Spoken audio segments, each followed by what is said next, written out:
Alrighty, welcome back, Financial Guys podcast here on the Financial Guys Media Network. Mike Sperrazza in studio today with a familiar face of the show, Stefan Mychajliw. Stefan, thank you for joining us. Good morning. I thought your show got canceled. You're still on? No, I'm still on. I'm still back and better than ever. I got, well, I mean, it's always open for cancellation. You never know when it'll happen. Well, I could get dropped. And I do think we're going to resume Mike and Mychajliw. We're just, I'm trying to get my sea legs here as Deputy Communications Director for Vivek Ramaswamy's campaign for president. But once we get rolling, we'll get back in the saddle again with podcasts of Mike and Mychajliw and, of course, with the Financial Guys. Big news to announce soon. So let's talk about that real quick because people that are watching this can see it. There's a logo behind you and there's a campaign behind you. So tell us a little bit about what's going on. Yeah, it's a blessing and privilege to serve as Deputy Communications Director for Vivek Ramaswamy's campaign for President of the United States.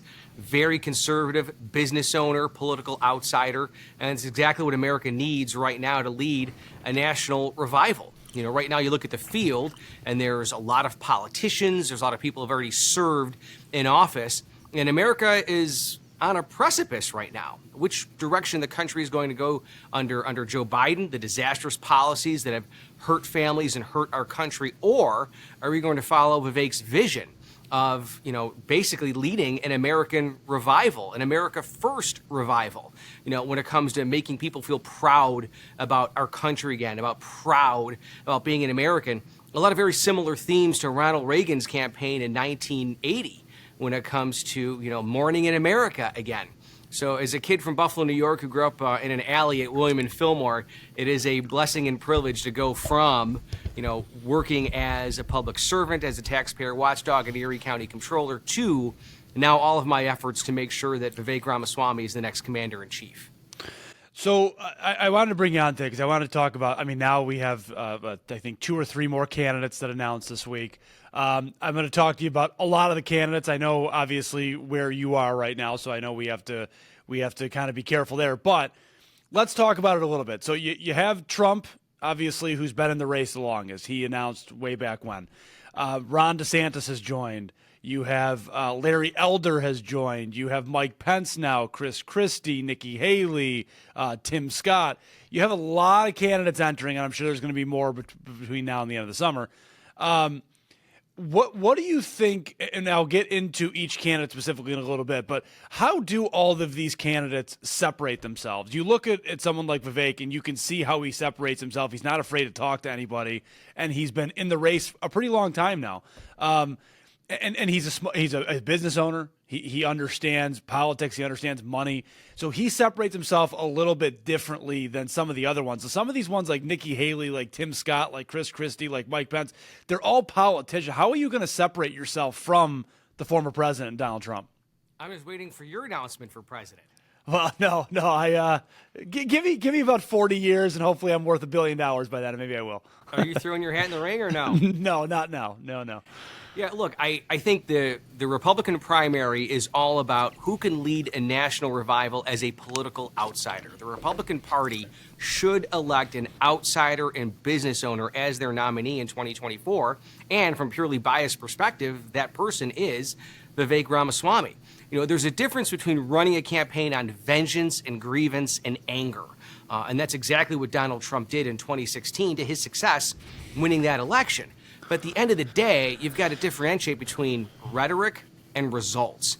You know, and that's why Vivek Ramaswamy always talks about the fact that we're going to take the America First agenda a lot farther than Donald Trump ever did. For example, talking about building the wall, or Vivek's plan of using the military to not only protect the border, but bomb cartels and to make sure that there is no longer a free flow of fentanyl across the Mexican border, eventually coming in from China.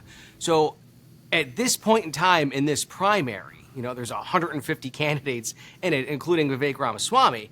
But I think there is a path for Vivek. When we first launched the campaign, and I was there in New Hampshire for the launch of it, he was at 0% and very little name ID. You know, now a few months in, he's already gotten more than 40,000 donors to appear on the GOP debate stage. Going to be on the GOP debate stage, and it's going to be a lot of fireworks, and that's going to be the rocket fuel for his campaign. But now a lot of national polls have him at 8%, a lot farther than the campaign ever thought. So when it comes to running for office, and I know I ran countywide 3 times, you have to think, what is your path? What is your path to victory? And whether it's Donald Trump, Ron DeSantis, or Vivek Ramaswamy, you've got to have a path to victory. And as far as Vivek is concerned, his path is basically being a business owner, a political outsider, which the GOP desperately needs to nominate as their candidate. At the end of the day, the question is, can you take a lot more than just a platform of vengeance and anger and grievance and actually deliver for the American people? People are hungry for a cause. They're hungry for a purpose. And on the campaign trail, Vivek talks all the time about the fact that right now, if there is an empty void when it comes to our values, people then will flock to a climate cult, a COVID cult, or the trans cult. We've moved away, America has, from filling that void with traditional things. Faith, family, God, even our careers and our mission to make America a better place to live.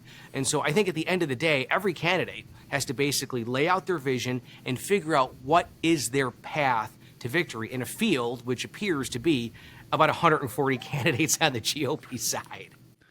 Yeah, it's going to get interesting, and obviously there are some people in the field that are have been around a long time. You look at Mike Pence, he's the former vice president. You look at a Nikki Haley, she's been around. You look at Tim Scott, he's been around. DeSantis might be America's governor, as they've called him. The former president, who is leading in the polls right now and has been doing things, like it or not, that have gotten him I guess a bigger lead in the polls than I thought he would have at this point, especially with Ron DeSantis announcing. There's a lot of firepower, and I think that's a good thing. And I think you'd agree with that, Stefan. Having a lot of people and people to choose from. You look at the Democrat side right now. You have Joe Biden and you have Robert Kennedy Jr., and they don't want anything to do with either of those guys talking to each other. Obviously, Robert Kennedy Jr. wants to talk, but they don't want Biden talking to him. I'd much rather have what the right has right now with a lot of good candidates than be on what the left has right now. Yeah, Vivek Ramaswamy always talks about the fact that the measure of a country is their respect and admiration for free speech. On the Democratic side of the aisle, you have the DNC basically stifling RFK Jr., who was just at the border, and trying to block him from debates. And so Vivek Ramaswamy is going to be on the debate stage. He has said many times that the best way to basically knock down so-called bad ideas is with more speech and not limiting free speech. And that's why he welcomes a wide open debate stage, as many candidates as possible, but there's a specific threshold. Vivek Ramaswamy is going to be on the debate stage, and it's going to be very interesting in Milwaukee. But you talk about electability, and I go back to 1992. I was a college student at Syracuse University, and a no-name governor named Bill Clinton from Arkansas entered the Democratic primary. And people thought, is this guy crazy? Small governor, no one knows who he is, and lo and behold, he won. Barack Obama in 2008. Everyone says, you know what, this guy's running for a cabinet position, maybe to be Hillary Clinton's vice president. There's no way, and not even one-term senator from Illinois can beat the powerful Clinton machine. Barack Obama did exactly that. Mike, 2016, Donald Trump, even days before the election, the New York Times had it 90+% chance of Hillary Clinton winning, and nobody thought that he could pull it off. So that's why when you talk about this very wide field, and of course, I'm biased. I'm the deputy communications director for Vivek Ramaswamy's campaign for president. He started at 0%. Now he's at 8%. He's going to make the debate stage. And polls do not matter at all in this GOP primary until the debates take place. That is really going to separate political outsiders and business owners compared to has-been politicians and people who've already served in government in their mission to become also the next president of the United States. Do you think Donald Trump joins that debate stage? He should, and Vivek Ramaswamy has said so on Meet the Press and many other outlets that, Donald Trump debated in 2016, and he should be a part of the conversation when it comes to wanting to be the nominee in 2024. We have a clean slate. It's a new election. This isn't 2016, this is 2020, and every Republican, including Vivek Ramaswamy and Donald Trump, have to make their pitch to the American people of why they should be the next commander-in-chief. And Vivek Ramaswamy had a laser-like focus very early on the campaign of saying, okay, what do we need to do to make the debate stage? The RNC listed 40,000 small donors. Been there, done that months ago. So Vivek is going to be on that debate stage. So too should Donald Trump. Yeah, and I think, obviously, you only know reports, right? We don't know what the real reasons are with what Donald Trump is saying on he doesn't want to be on the debate stage. Potentially, part of it is who the moderator is. I've read that, and I can understand that too. And I think that for all the candidates, right? I think you want a fair, bipartisan person up there that's not going to lean one way or the other. I think that's important. The other thing, that has come out too, they've said, well, in a lot of polls, he has a 30, 40-point lead. Is it worth making a mistake or having something go south with that type of lead? I tend to agree with you, with Vivek. I would like him on that stage. I think that's where Donald Trump's at his best, too, on that debate stage and battling it out with other candidates. And I think, to be honest with you, that's what all of them should do. I think that, Stefan, we talked about this far before you joined Vivek's team. You and I both kind of agree that debate stages and that type of thing on a campaign trail is the best way for people to watch, learn, and listen about who they really like and don't like. Yeah, I mean, Vivek Ramaswamy is crystal clear on the campaign trail. If you're afraid to go on a debate stage, how can the American people trust you to sit across the table from a foreign adversary and fight like hell on behalf of the American people? And that's his point, is that, well, wait a minute. If you are going to put the tape on the knuckles and swing hard and defend America in front of our fiercest critics, then you should have the mettle and the strength to sit on a GOP debate stage and tell Republicans why you should be the next commander-in-chief. And Vivek Ramaswamy is very clear about conducting media interviews, talking to anyone, even going to the south side of Chicago, heavily Democrat, to make his case to all Americans, not just Republicans, but all Americans, of why his America First agenda should be the vision that we use to select our next president. Again, you do not end bad speech or stifle debate by limiting debate. You actually engage in free speech, and you want more speech. And that certainly goes for the debate stage in 2024. So, again, I'm looking at this as Donald Trump is, they'll call it the incumbent, right? He has been the president. He is coming back to run again. I know he lost in 2020, but he's coming back to run again. His record with foreign policy was fairly good, based on a lot of metrics, based on a lot of what people like me and a lot of conservatives would say. Vivek does not have, I'll call it, the experience on the foreign policy end. How does he stack up, or how does he differentiate himself from Donald Trump on foreign policy? I think the number one key with Vivek Ramaswamy is identifying China as the largest threat against the United States. And that's why he says right away, as President of the United States, he is going to declare independence from China, our biggest enemy. That it's extremely dangerous for the United States of America to be dependent on our biggest enemy for the phones in our pocket and the shoes on our feet. The biggest crystal clear difference between Vivek Ramaswamy and Donald Trump, again, is the idea of running on vengeance and anger compared to delivering results and not rhetoric for the American people. Donald Trump talked about building a wall in 2016. That's great. But Vivek Ramaswamy is taking that even further by saying, wait a minute, that's not enough to secure our border. That's not enough to stop the free flow of fentanyl across the Mexican border. That's why he said we're going to use the U.S. military to bomb cartels, to basically use the military to protect the southern border. I think that's the big difference when it comes to running for the president of the United States, is laying out your vision like that and letting people decide. I mean, again, I used Bill Clinton and Barack Obama as examples in 1992 and 2008, respectively. Bill Clinton, the governor of Arkansas, had zero foreign policy experience, obviously, being the governor of a small state in the middle of the United States of America. So I think it comes to speech, Vivek making his case of China being the biggest enemy to the United States, how he's going to take on China. And he says, look, there's going to be some short-term pain. We should not do business in China as long as they have this so-called unfair advantage over the United States and basically being our biggest enemy. So I think that's the biggest difference differentiating Vivek Ramaswamy and the rest of the field, including Donald Trump. Just because of your background here, list out for us the schedule coming up, and I don't mean Vivek's, I mean in general, with the debates, with the primaries. I know the primaries start in 2024, but when does this really pick up? Is this in a month from now? Is this the fall, the winter time? Can you lay out the schedule going into, let's call it, Iowa and New Hampshire next year? Yeah, I think it's picking up right now with everybody True, running for president true. of the United States on the Republican side of the aisle. And that's exactly why Vivek Ramaswamy got into the race in February, to make sure that he qualified for the debate stage, which is going to take place in Milwaukee at the end of August. The debates are going to be critical. And that's going to be, I believe, August 24th. That's the end of August. The debates are going to be incredibly critical when it comes to the Republican Party picking who the nominee is going to be in 2024. And that's why Vivek Ramaswamy worked incredibly hard getting 40,000 donors, now at 8% in national polls. That's really going to separate a business owner and political outsider against all of the traditional politicians, including Donald Trump. You'd only be an outsider once. Following the debate in Milwaukee, then the polls are really going to count. That's what's going to really separate the top three candidates. And then, of course, when it comes to the really big primaries, Iowa next year, New Hampshire, and South Carolina. I mean, you look at the history of the Iowa caucus, and that's why Matt Schultz is joined the Ramaswamy campaign.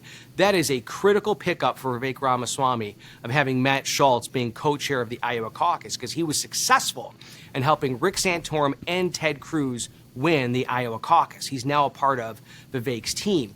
So those three early states are critical for whoever wants to be the next president of the United States: Iowa, New Hampshire, and South Carolina. But you look at the history of those primaries. You know, Joe Biden basically took off in 2020 after winning the South Carolina primary. Donald Trump, was not victorious in that 2016 Iowa caucus. So it's going to be a long road, to answer your question, Mike. It's not going to be over after the debates in Milwaukee, the GOP debate stage. But that's going to really differentiate guys like Vivek Ramaswamy, business owner, political outsider, against all traditional politicians. And then you're going to see really the campaign kick up when it comes to the race for South Carolina, Nevada, and New Hampshire. When the Iowa caucus is when? Is it February? Yeah, I don't believe there's a firm date set for it, but it's going to be in the early part of next year. And look, Vivek Ramaswamy is in Iowa quite a bit, New Hampshire quite a bit. I've been to New Hampshire for the launch of the campaign. He's spending significant time in Iowa, New Hampshire, South Carolina, not being part of a campaign, but part of a movement when it comes to his America First agenda, making sure that he's the nominee in 2024. But he's been on bus tours in all three of those states, talking to everyone, when it comes to wanting to be commander-in-chief. And again, I know as a former elected official, being on the campaign trail, and I can tell you one of the stark things that I see with Vivek Ramaswamy is he'll give a speech, he'll talk to a big crowd, but he'll stay for hours, talking to voters, personally making his pitch, even talking to reporters who have written so-called negative pieces about him. The goal is basically talking to every single voter, especially those in Iowa, South Carolina, and New Hampshire between now and 2024.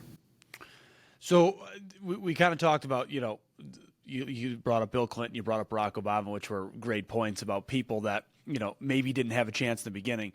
Let me ask you about somebody like Mike Pence for a second. Where does he see an avenue? And again, I know that you're not working on his campaign, but where does he see an avenue? Obviously, the Trump base is probably not voting for him, right? And people who don't want Trump but maybe want, the business owner side would flock to a Vivek, right? I know personal family that are going to be probably voting for a person like Vivek because they love his attitude, they love who he is, what he where he came from, and what he believes in. But where does a guy like Mike Pence, is he going after the Christians? Is he going after people that just don't like Donald Trump? Like, where does he see his avenue? Because a majority, and I'll say a large majority of the base, feels like he left Donald Trump high and dry. I mean, where does he see an avenue? And I'll bring up a Chris Christie, too. I saw his campaign, event that he had the other day. It was not very inspiring. That's my opinion. It doesn't have to be yours. But where do some of these people, again, like I can see a Vivek, I can see a DeSantis, I can see Trump where they think they can win. Some of these people, though, they don't even, there's just no excitement either. How do you see that playing out? 3 times in your last question, you mentioned the word avenue, and it's actually pretty brilliant on your part. I'm not blowing smoke here because it's the perfect word when it comes to running for president in the United States or running for dog catcher in the town of Elma. You have to have an avenue. You have to have a path to victory. And right now, there's a lot of candidates who are bashing Donald Trump, Mike Pence included. You mentioned Chris Christie. A friend of mine jokingly said his campaign announcement was more of a TED Talk than a pitch to run for president of the United States. Right. I mean, I'll go back to Pete Buttigieg. I mean, for the most part, people had the belief of this guy's not running for president. He's running for a vice presidency or a cabinet position. A lot of people in the GOP field fall under that category. You can make the claim or strengthen the argument that a lot of people in the GOP field are basically running for a potential cabinet position or maybe consideration to be vice president for whoever wins the GOP nomination. But there's candidates like Donald Trump.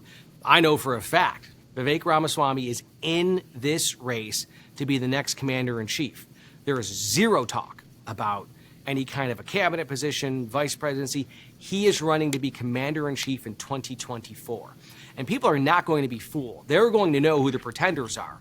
People who are just throwing their hat in the ring to either build name ID or to run in the future or to be considered for a cabinet pick or to be considered for vice president. I can say from talking personally to Vivek Ramaswamy, he is in this race to win it as a business owner and political outsider.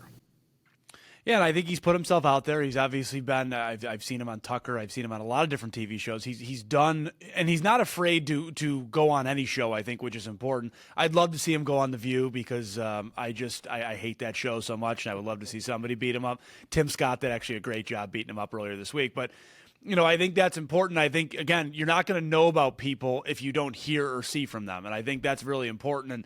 And I'm going to go back to what you said about, the bashing Trump thing. It's okay, in my opinion, to disagree. I may not agree with everything Vivek says. I may not agree with everything DeSantis says. But I think this idea, and Trump does it too, right, bashing other opponents. But I think the idea of just bashing Trump and if like a Chris Christie, if that's going to be your platform, nobody's going to vote for you because nobody wants to hear, anything but Trump. Okay, that's great, but what does that mean? Tell us your platform. And, Glenn Wiggles even said it. Vivek's done a nice job of telling us what his platform is, what he wants to do. And I think if DeSantis wants a chance, DeSantis better start doing that too because DeSantis is not really, in my opinion, giving us a platform right now. He's more just spewing things out day by day and traveling the country. You know exactly where Vivek Ramaswamy stands on numerous issues. Foreign policy. China is our biggest threat, and we need to use the U.S. military to bomb cartels and secure our border. Reforming the federal bureaucracy. Giving bureaucrats an 8-year term limit, just like the President of the United States, to drain the swamp. Shutting down and reforming the FBI. The Department of Education. Things of that nature. You know exactly where he stands. Reforming the Fed. Making sure that we get rid of 90% of bureaucrats and going back to the idea of, okay, we're just going to focus on strengthening the dollar and not adding to the deep state. You know exactly where Vivek Ramaswamy stands. And I think that's the biggest difference here in 2024. In 2016, there was a campaign of vengeance and anger. And that really drove a lot of people to polls and then propelled President Trump to the position of commander-in-chief. But we're 8 years later. You're only an outsider once. And when it comes to this campaign in the GOP primary, voters have to ask themselves, is our country moving in the right direction just with vengeance and anger? Or do we need a business owner and an outsider who has a vision of America that will lead a national revival? The same way that Ronald Reagan did in 1980. This country is hurting. We're really hurting. And a lot of it has to do with how we feel about America. This is the greatest country in the world. I'm a family of immigrants. I thank God every single day that a poor kid from the east side of Buffalo who grew up in extreme poverty can go professionally to a position where he's helping Vivek Ramaswamy become the next president of the United States. This is a phenomenal country. And that's what Vivek's platform is all about, that we are missing something within the fabric of our national identity. We can't even define what it means to be an American. How can you fight for your country when you don't know what you're fighting for? And right now you see this climate cult, the trans cult, the COVID cult. They're filling that void right now with a lot of Americans, and they're feeling good about that. Well, that's wrong. We need to feel good and great about America again. look, we talk about these cults, Mike. Moms for Liberty has a huge chapter in the Buffalo, New York area. The Southern Poverty Law Center just labeled Moms for Liberty a hate group. And you want to talk about Vivek Ramaswamy? He signed their pledge, their parent pledge, right away without asking any of us, without talking to a consultant, because he had the courage of his convictions to sign that pledge and stand with Moms for Liberty. He's going to stand for the United States of America. But I think in 2024, we have to ask, who is the candidates that are going to lead a national revival and who can get the job done? Yeah, and I've told you too with, my family with the drug issue that I've seen I saw for years, losing two brothers. For me, the border is one of the most important things. That's why I voted for Trump. That's why I'm interested in what Vivek's saying, because I'm all for taking out cartels and strengthening that border. Anything, if there's one issue that I'm passionate about, that's the one. So that's important to me. And I would love to tell him that, because it's important to a lot of people. Every state and city now is a border state and city now across America, because we've allowed millions of people to come across and millions of pounds of drugs to come across, probably. We don't have the actual data, but they're saying tons and tons and tons and tons of fentanyl, crack, heroin, all that stuff is coming over that border. That is scary. Stefan, a couple things on rapid fire real quick, because I haven't talked to you a lot about this on air. So let's talk a little bit about some of these crazy issues going on around the country right now. The View has been, and I have to talk about The View on all my shows because I hate them so much, but The View they've gone absolutely crazy. Everything now, I mean, not that it wasn't before, but they're now telling African-American people like Tim Scott, you're the exception, and you need to understand that you're the exception. How do we fix that problem? Because, TV stations and TV programs like The View are really a detriment to many people of color across America, to be honest with you. Well, basically, the solution is doing exactly what you're doing right now. Podcasts, alternative platforms. Vivek Ramaswamy is the first millennial GOP candidate for president, and we've gone from fireside chats to podcasts. Vivek is a very popular podcast. You can find it on all the different platforms. And he's talking about his vision for America with different guests from all over the country on a platform like a podcast. But it goes down to the main issue where, Vivek Ramaswamy talked about it in his original book, Woke Inc. He talks about it on the campaign trail. There is a void in America. There's a hole in our hearts. And if we don't fill it with the traditional values that we're familiar with, patriotism, God, faith, family, even our work, it's going to be filled by radical progressives and liberals like the hosts of The View, telling, Vivek and other people of color that, well, you don't really represent us because you're a conservative, because you're a Republican. I think the answer is filling that void with the traditional values that made America great, the same revival that Ronald Reagan led in 1980. That's what it's really all about, is identifying basically what it means to be an American again, what it means to love and feel good about our country again. And that's why the 2024 election is so incredibly important, because we are standing on that cliff, Mike. And which direction are we going to go into?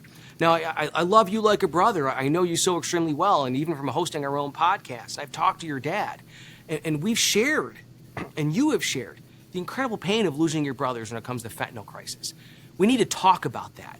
That is a crisis. How are we going to solve the crisis at the southern border? How are we going to stop fentanyl from going from China to Mexico and into every single corner of America? It's not just a southern border problem. Fentanyl is killing kids in every corner of America. So when I hear Vivek Ramaswamy say, I'm going to use the military to bomb cartels, I'm going to use the military to shut down the border, that sounds like someone I want to elect as president rather than just, hey, let's build a wall. And here's what I'll say to that, too. The fentanyl is obviously the hot topic right now because of how lethal it is and how quick it can happen, right? I mean, you could smell the dust of fentanyl and be in trouble. It's happened to police officers when they do drug busts and whatnot. But I think for me, too, it's all drugs pouring over that border. I look at and what a country like America is doing about it. You look at New York City. I know you saw this in a group chat with us, Stefan, but the crack vending machine, right? Like, here's a crack pipe. Oh, and by the way, here's some lip balm too, in case your lips get chapped as you're on crack, right? Oh, and here's some condoms too, just in case you make a bad decision while you're on crack. Like, oh, and don't forget the Narcan. This is it's all drugs to me is the problem right now. Fentanyl obviously is the leading one that we need to take care of, but it's crack, it's meth, it's heroin, it's all these things laced with fentanyl or not laced. I mean, we need to actually attack the drug problem in this country and stop just saying, hey, let's open up safe shooting zones. That doesn't work. Prolonging a drug abuse doesn't fix the addict, right? It just prolongs the drug abuse. And I don't and to recap all that too, I think what you're saying about loving America too, I think this is part of the problem. We've glorified drugs, we've glorified making terrible decisions with no consequences. That's what we've done, and you've created a lot of angry, miserable people because they have nothing in life, because all their whole life they've wasted away, whether you're a millennial, a Gen Z, or whatever you are. You're wasting away every day of your life because you're angry and miserable and unhappy. And then it's like, oh, it's our fault. Well, it's our fault? No, you've made decisions and refused to get off your ass. Well, let's talk about that very serious drug issue. Mike, again, no family should ever have to go through what you and your dad and your family went through. You lost two of your brothers to the drug crisis in America. That is sad and tragic. It should never happen to another American family again. The Biden administration's foreign policy when it comes to fentanyl, drugs across the border, is appeasement via vending machine. All the vending machines in New York City were cleaned out in a day of crack pipes and things of that nature, chapstick even, when it comes to appeasing the fight against drugs. And that's why I say candidates like Vivek Ramaswamy, that's why I'm so proud to work for him, is he's saying, okay, we just can't be angry about it. We can't just say, let's build a wall. What are we going to do about it? And out of anyone that I've heard, Republican, Democrat, or anyone running for president, no one has said we're going to use the military to shut down our border and bomb the cartels. And then when, getting back to your other point, Mike, about feeling good about America again. I mean, talk to anyone in this country and say, are we better off than we were 4 years ago? And the answer is absolutely not, under the disastrous policies of President Biden when it comes to appeasement at the border, letting people over, letting fentanyl flow across our border. And I think anyone in the GOP primary, if you're a Republican voter, you have to think, who is best to lead our national revival? You only get to be an outsider once. Vivek Ramaswamy is an outsider. Vivek is an outsider, business owner, political outsider. So you have to think, who is the outsider that can lead our country to a national revival and make us feel great about America again? Because we are the greatest country in the world. I never would have had the opportunities that I have, serving as a journalist. It wasn't fake news back then when I was a reporter. Honorably serving as Erie County Comptroller, the taxpayer watchdog, for 9 years, and now working on a presidential campaign for Vivek Ramaswamy. I'm literally living the American dream, but we don't feel good about living in America right now, and that's got to change in 2024. You may or may not be able to answer this question, so I'll ask it this way, and you can you can shut me down if you need to. But if it doesn't go Vivek's way in 2024, is this a one and done type of thing for him, or would he go into politics further, or would he run again in the future? Because I think I'm asking that as a millennial myself at 31 years old, and someone that wants to see youth in this movement, because we need youth in this movement. And again, I'm not saying he can win, he can't win. I'm not getting involved in that, but I'm just saying with Trump, with DeSantis, with people like Vivek, somebody's going to lose, obviously, and somebody's going to win. And I want to see youth in this movement. I need youth in this movement at 31 years old. I need promise for the future. So if this doesn't go his way in 2024, is that it for him, or would he continue this road down the road? It's a great and it's a very fair question. It was the same question that was asked of Bill Clinton in 1992. You can't be serious. You're a governor from Arkansas. You're not going to be president. What are you really running for? Barack Obama in 2008, he was in the middle of his first term in the U.S. Senate, and at that time in 2008, going against the Clinton machine and Hillary Clinton. People asked Barack Obama the same question in 2008. Why are you really running? You can't beat Hillary Clinton. And just like now, Vivek Ramaswamy is getting the same question. Are you really serious for 2024? And the answer is yes. He's in it to win it, to be the next commander-in-chief in 2024.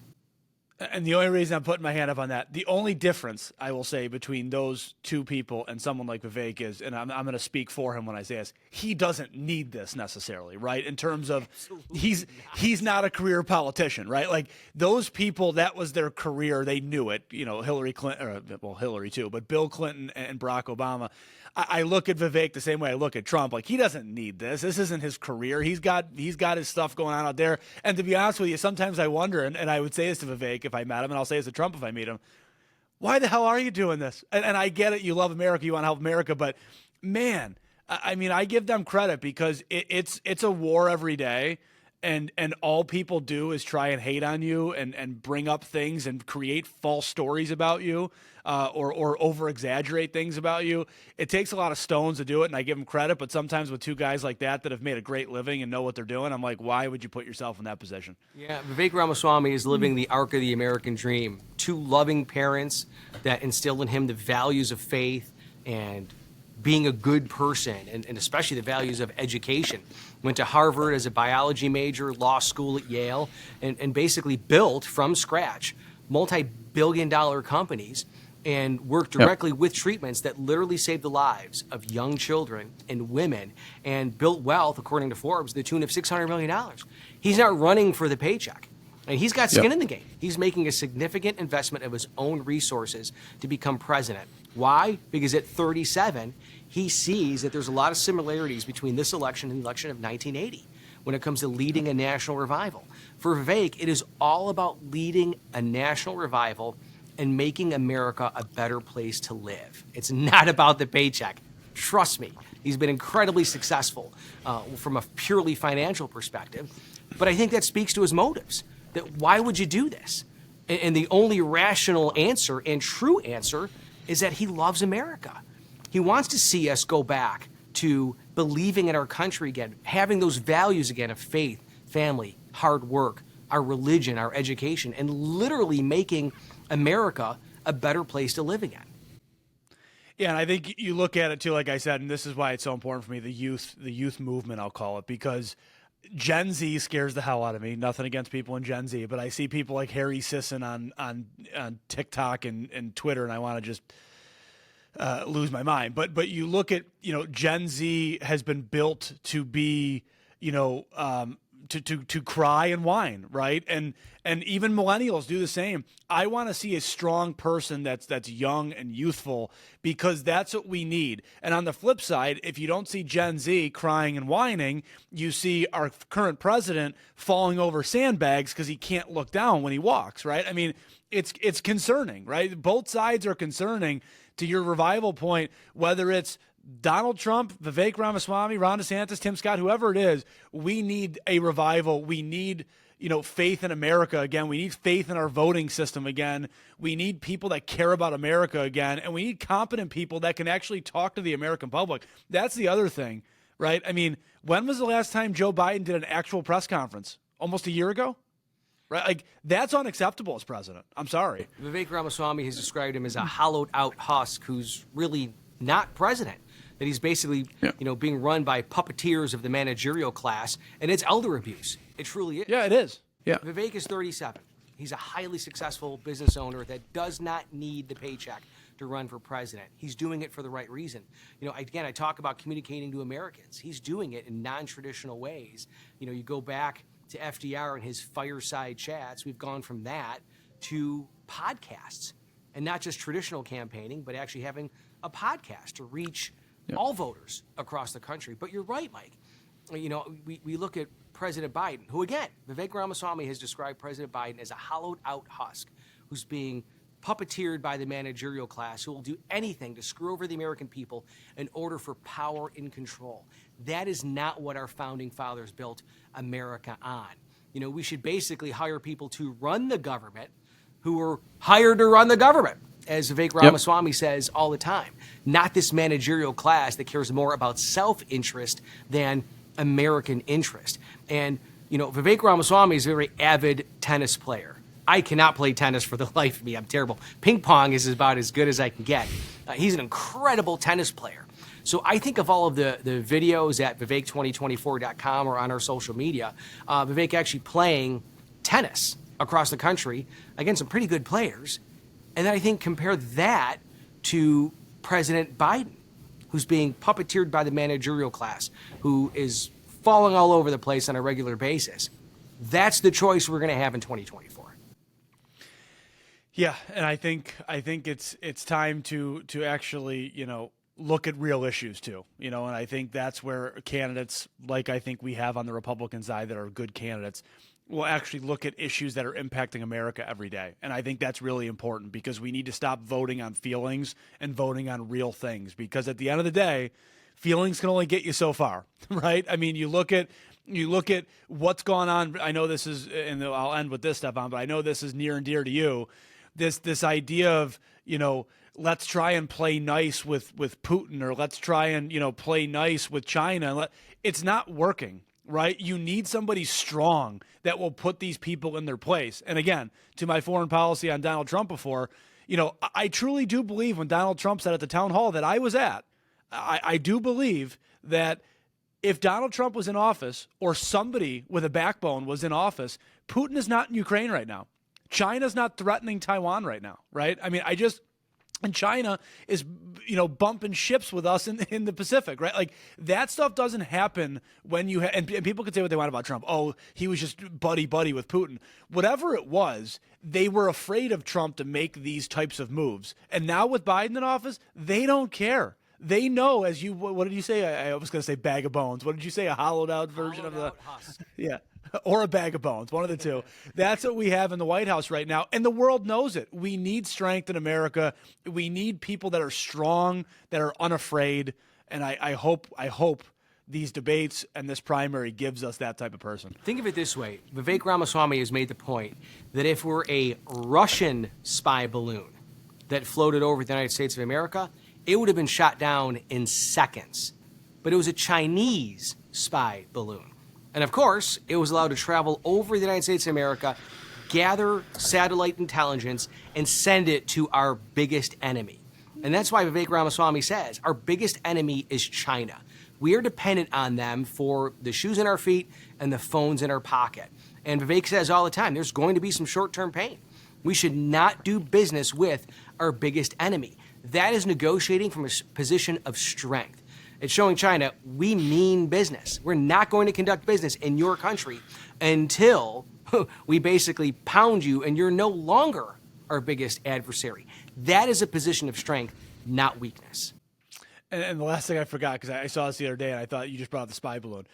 They brought up an interesting thing. I don't know if you saw that plane that they must have lost, cabin pressure or something, but it went close to New York City and then peeled back because it must have been on autopilot, right? They were ready to shoot that thing down, and they were following it, traveling, whatever, in seconds. But a spy balloon went from our west coast to our east coast over the course of many days, and they didn't shoot that down. And I thought that was very interesting because I didn't even think about that. Maybe it was Jack Posobiec that said it. But I'm like, wait a minute, that's a great point, right? Like, they were ready to shoot that plane down immediately when it did that turnaround because they were unsure what was going on. Yet they let a spy balloon go across our country for many days. I think it was over a week. It just goes to show you, like you said, that our government today does not have our best interests, and that's a scary thought because that's why we have them here. And the last thing I'll say is, one thing I would like to is let's reduce the size of government. You brought up before about finding people that will do their job. I agree with that, but let's get one person that will do their job, not 7 that can collaborate to do the same job, right? I think that would help us too. Let's look at affirmative action. Affirmative action was put in place via executive order by the President of the United States. It can be eliminated using the same mechanism. Vivek Ramaswamy is saying on day one, I am getting rid of affirmative action via executive order. The FBI, we are shutting down the FBI, according to Vivek Ramaswamy, and building a bigger and better infrastructure of law enforcement. The ATF, Department of Education, even putting in limits of 8 years for federal bureaucrats to basically return the power away from the managerial class, away from the big bloated bureaucracy in Washington, D.C., and giving it back to the people and where it belongs, the American people. And I'm excited for 2024. It's going to be a great ride, and it really is. As again, I always say, as a kid from Buffalo, to be on the campaign of a presidential candidate, and also too, just a really good guy who's running for the right reasons and leading a national revival. And it's going to be a great year, to say the least. Yeah, and I'll say I this is, the second, I paid attention to the 2016 election. I really paid attention to the 2020 election. And now knowing more, because I followed politics now for almost 8 years, seeing this type of thing is a lot of fun, right? I mean, it's a lot of fun for people on the outside because I'm not working for a candidate. Obviously, I have a podcast and talk about politics all the time. It's fun to watch. I think the Republican side, as much as it's going to get ugly, in my opinion, we're going to get the best candidate or one of the best candidates because I think the debates will help, the campaigns will help. I think it's fun to see who we're going to pick. And I just hope that this leads us down a path of a win in 2024 because America desperately needs it. Yeah, it's a great country. I mean, again, I think of my family that fled a communist regime to give me the freedoms that they never experienced, ever, or would have under the iron fist of a communist regime. And I literally, growing up dirt poor, my parents and my mom especially would always say, through God's grace, faith, and education, you can do anything you want in America, because it really is the greatest country in the world. And it's true. Through God's grace, faith, education, and hard work, I feel blessed beyond belief that I've won the mega millions every day for having an amazing wife who can't believe she married me, actually. Had to be an arranged marriage or she lost a drunken wager. We all feel that way. I have the same. Yeah. You told me that privately, and now we're talking about it publicly. But yeah, it's just, America's the greatest country in the world. It really is, and it's worth fighting for, Mike. So you won't be doing deputy communications for AOC 2028 then? Is that what you're saying? Yeah, she keeps beating down my door. I'm like, look, I'm busy on Vivek's campaign. I'm getting excited for the Bills season, so sorry, AOC, I just can't do it. Can you believe, let's talk Bills real quickly before we wrap up. Yeah. Can you believe Josh Allen is on the cover of Madden? I know. The Madden curse. I don't even know what to do anymore. Like the Bills are good. They're constantly competitive. The Sabres look like they're getting better. 20 years of disaster. It doesn't feel right almost having things go our way. I got a text from a friend of mine that says, hey, you're not going to believe who's on the cover of Madden. I'm like, please don't say Josh Allen. Because, for folks who aren't familiar, the curse of the Madden cover, the video game, whatever player's on the cover that year gets injured or there's some kind of calamity. I'm like, oh, please don't tell me Josh Allen. Please don't tell. And then it's Josh Allen. The good news, though, is a couple years ago, I think it was Mahomes won the Super Bowl after being on the cover. So hopefully we have that luck. Hopefully lightning strikes twice. Hey, how's your daughter, by the way? How's your baby girl? Daughter's good. She's going to be, what's the date today? In 10 days, she'll be 5 months old already. Wow. Do you have the receipt? Are you taking her back? No, she's great. I can't send her back. She's a keeper. I got to keep this Wrapped one. around your finger. I know you. She rules the roost already at 5 months old, I'll bet. Yeah. She is. She's a joy for us, my parents, Sarah's parents. So it's been a lot of fun. Obviously, a first-time parent for me. So I recommend it to everybody. I truly do because it's been a joy and the best decision we made. Oh, that's awesome, buddy. Good to hear. Yeah. Stefan Mychajliw, give me your title one more time, Stefan. Deputy Communications Director and Chief Bottle Washer for the Vivek Ramaswamy campaign for president. He even takes out the garbage, folks. Stefan, thank you so much for joining us. We'll do this again. Maybe after the debate, we'll do this again and talk about the debate. I'm hoping to get out to one of these debates because I would love to see this stuff live. I was at the town hall, like I said, the Trump CNN town hall, which, by the way, the CNN CEO got canned yesterday, probably because of that debate. That was not a good move for them. Well, I call it the Vivek curse, though. That's why you got to be careful because I'm kind of hesitant on putting Vivek on your podcast because if you think about it, Don Lemon fired. Vivek was scheduled to go on Tucker Carlson the Monday he got fired. So that's strike number 2. Of course, it was Chuck Todd from NBC that had a huge fight and blow up about trans issues, and he's gone. So that's 3 for 3 right there. I'm kind of hesitant about booking him on Sperrazza's podcast because I don't want you to get the curse of Vivek, just like the curse of Madden. Yeah, that's true. That's true. But I guess my good part is that at the end of the day, if I got canned for my podcast duties, I'll just go back to my other podcast duties. So we'll cancel one of the two podcasts. That'll work. And we'll get him on. We'll get Vivek on. Yeah, that sounds great. I look forward to that. Love to talk to him. Stefan, thanks again for joining us. Folks, if you need us throughout the week, 833 Fin Guys. If you want to see this podcast and all podcasts, financialguysmedia.com. Don't forget about our new morning show. It's a 15-minute news brief rundown every Monday, Wednesday, Friday at 8:15, also on financialguysmedia.com. Follow us on Twitter at FinGuys, on Instagram at Financial Guys, on Facebook at The Financial Guys. This is the place where money meets politics. We will see you next week.